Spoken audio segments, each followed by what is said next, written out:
C'est qui ces ils qui se cachent derrière ces commentaires et cette division qu'on voit en ligne? Je dirais qu'il y a des vrais êtres humains en chair et en os. Il y a des gens qui sont bien intentionnés. Il y a des gens qui sont bien intentionnés, mais qui mettent des commentaires davantage haineux, discriminatoires ou qui vont argumenter.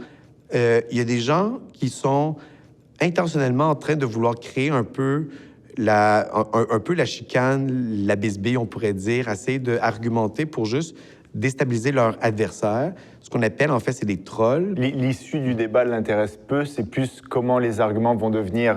Ouais, c'est ça. Ouais. Puis alimenter un peu la division.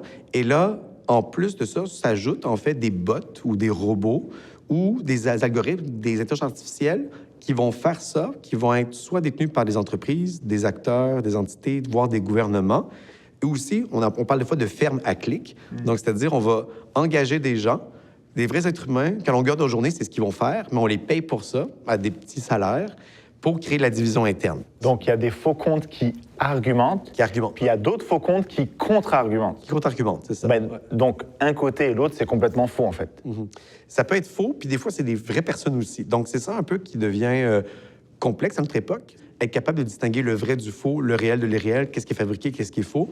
Et je pense, en fait, ça fait partie de la guerre cognitive, c'est-à-dire de créer une forme de désorientation dans l'espace public médiatique. Et la polarisation qu'on peut trouver en ligne, les débats d'idées, tout ça, c'est exacerbé, c'est intense et tout ça. Dans la vie réelle, on se rend compte, on parle avec des gens, on peut avoir évidemment des chicanes et tout ça, mais c'est pas aussi extrême. Et je pense que c'est un des symptômes du fait que de dire peut-être que ce qui se passe en ligne n'est pas des vrais êtres humains derrière. Il y en a, mais il y a aussi des gens qui essaient d'influencer, manipuler. Diviser pour mieux régner, dans le fond. Exactement.